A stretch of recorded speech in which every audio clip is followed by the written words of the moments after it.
Bismillahirrahmanirrahim. Assalamualaikum warahmatullahi wabarakatuh. Alhamdulillah rabbil alamin. Alhamdulillahilladzi hadana li hadza wa ma kunna linahtadiya laula an hadanallah. Wassalatu wassalam ala nabiyillah Muhammad ibni Abdillah wa ala alihi wa sahbihi wa man walah, amma ba'du.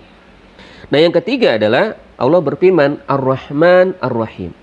Allah Maha Pengasih, Allah Maha Penyayang. Kasihnya Allah itu tidak pilih kasih, sayang Allah itu tidak pandang orang atau tidak pandang siapa saja. Nah, hakikatnya apa di sini? Dalam kalimat ini Allah ingin ajarkan bahwa kita harus senantiasa berpositif sangka kepada Allah Subhanahu wa taala. Husnuzon kepada Allah.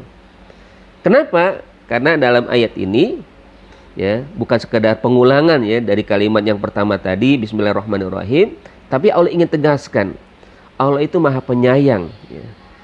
Yang sayang tidak terbilang kan? Di mana Allah SWT memberikan kasih sayang kepada seluruh manusia. Bahkan dalam suatu hadis katakan Allah telah menurunkan sayangnya atau rahman itu dari 100 baru satu yang Allah turunkan. Jadi dari 100 sayang Allah itu ada baru satu diturunkan ke dunia, dan itu sudah meliputi semua yang ada di muka bumi. Mau manusia, mau binatang, mau tumbuh-tumbuhan atau makhluk lain, semuanya itu sudah dapat ya, sudah tercover lah gitu kan ya, sudah meliputi semua makhluk. Nah, yang menarik adalah di sini bahwa rahman Allah yang harus seorang muslim itu menjadikan sebagai bagian yang tidak terbilang itu, bahwa sayang Allah itu tidak pilih kasih, di mana Allah memberikan itu semua baik bagi orang beriman ataupun juga orang yang tidak beriman. Orang yang ahlu ta'ah atau ahlul maksiyah, orang yang paling bandel pun juga Allah akan berikan. Ya, akhirnya kita juga jangan sampai kita bersuudzon kepada Allah ya, dengan mengatakan kok saya sudah rajin sholat, kok masih seret rezekinya. Saya sudah sering berbuat baik, kok nggak begini seperti yang saya inginkan. Bukan begitu. Sampai memandang kok yang tidak rajin sholat malah lancar ya, usahanya, bahkan banyak hartanya. Bukan begitu. Bahwa tidaklah ibadah itu untuk menjadi kita agar kaya, agar kita lancar rezeki, bukan. Walaupun satu sisi ada demikian, tapi bukan berarti utama. Kita beribadah adalah karena tugas kita sebagai hamba Allah beribadah. Mengenai nanti Allah berikan rezeki, alhamdulillah. Tapi kalau bukan berarti dengan ibadah tapi Allah tidak memberikan rezeki, berarti ibadah kita akhirnya tidak kita lakukan lagi, tidak kita lanjutkan lagi. Karena hakikatnya Allah ingin sampaikan bahwa kita harus senantiasa berbaik sangka kepada Allah. Yang kita terima itulah yang terbaik dari Allah Subhanahu wa taala. Yang kita dapatkan itulah yang terbaik. Mungkin kita berharap atau kita ya, menginginkan ya, kenikmatan yang banyak, kekayaan sampai kita berbagi dengan kekayaan. Padahal tidak semua yang Allah berikan di kekayaan itu menjadi baik. Ya. Kecuali kalau misalkan memang menjadikan kita bersyukur. Contohlah ya, dari kisah di zaman Nabi Musa alaihissalam.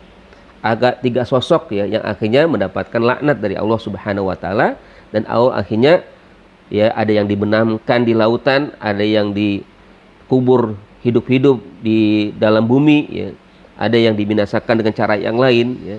Itu karena Allah telah berikan nikmat kepada mereka, tapi tidak mereka jadikan untuk bersyukur. Ada Korun yang diberikan harta, tapi dengan hartanya menjadi sombong ya. Ada Haman atau Bal'am yang diberikan ilmu, tapi dengan ilmunya dia malah menjadikan ya pendukung ya Fir'aun yang berkuasa dengan begitu kejam dan kejiknya. Fir'aun pun yang diberikan kekuasaan yang absolut ya, yang menguasai daerah negara Mesir dan juga daerah sekitar. Tapi dengan kekuasaannya malah justru dia tidak mau mengikuti ajaran Nabi Musa. Bahkan dengan berbagai macam Allah tegur, mereka nggak juga kembali kepada Allah Subhanahu wa taala. Nah, hakikatnya akhirnya kita berpikir dengan kita bisa melihat ya, bahwa segala kebaikan yang Allah berikan meskipun dengan hal yang sedikit, itulah yang memang terbaik. Artinya semua yang Allah berikan itu yang terbaik. Ya, itulah yang menjadi kebaikan untuk kita. Nah, itulah Ar-Rahman Ar-Rahim sebagai prinsip kita untuk selalu berhusnuzon kepada Allah. Kalau misalkan ada di antara kita yang tidak Allah berikan seperti orang lain, tapi berprasangka baiklah kepada Allah. Boleh jadi yang sedang kita dapatkan hari ini walaupun tidak sama dengan orang, itulah yang memang bagi Allah terbaik untuk kita. Ya. Kekurangan atau mungkin segala sesuatu yang berbeda, memang itu merupakan kewajaran dari Allah. Namun kita senantiasa berbaik sangka kepada Allah dengan memahami kalimat Ar-Rahman Ar-Rahim. Walaupun nanti dari kalimat ini memang perbedaannya adalah kalau Ar-Rahman di dunia Allah berikan kepada seluruh makhluknya, sementara Ar-Rahim nanti Allah berikan khusus kepada orang-orang yang beriman saja. Ar-Rahim di akhirat, yaitu sayang Allah, kasih Allah kepada orang-orang beriman dengan memasukkan mereka dalam surga, memberikan pahala kepada mereka dan kasih sayang serta rahmat dan keberkahan. Kalau dunia Allah berikan rahmannya seperti tadi dalam hadis ya, yang Nabi mengatakan 100 rahmat Allah diturunkan cuma satu, dan itu sudah meliputi seluruh makhluk yang ada di muka bumi. Wallahu bisawab, itu saya mungkin yang dapat saya sampaikan. Aqul qouli hadza wa astaghfirullah lakum. Assalamualaikum warahmatullahi wabarakatuh.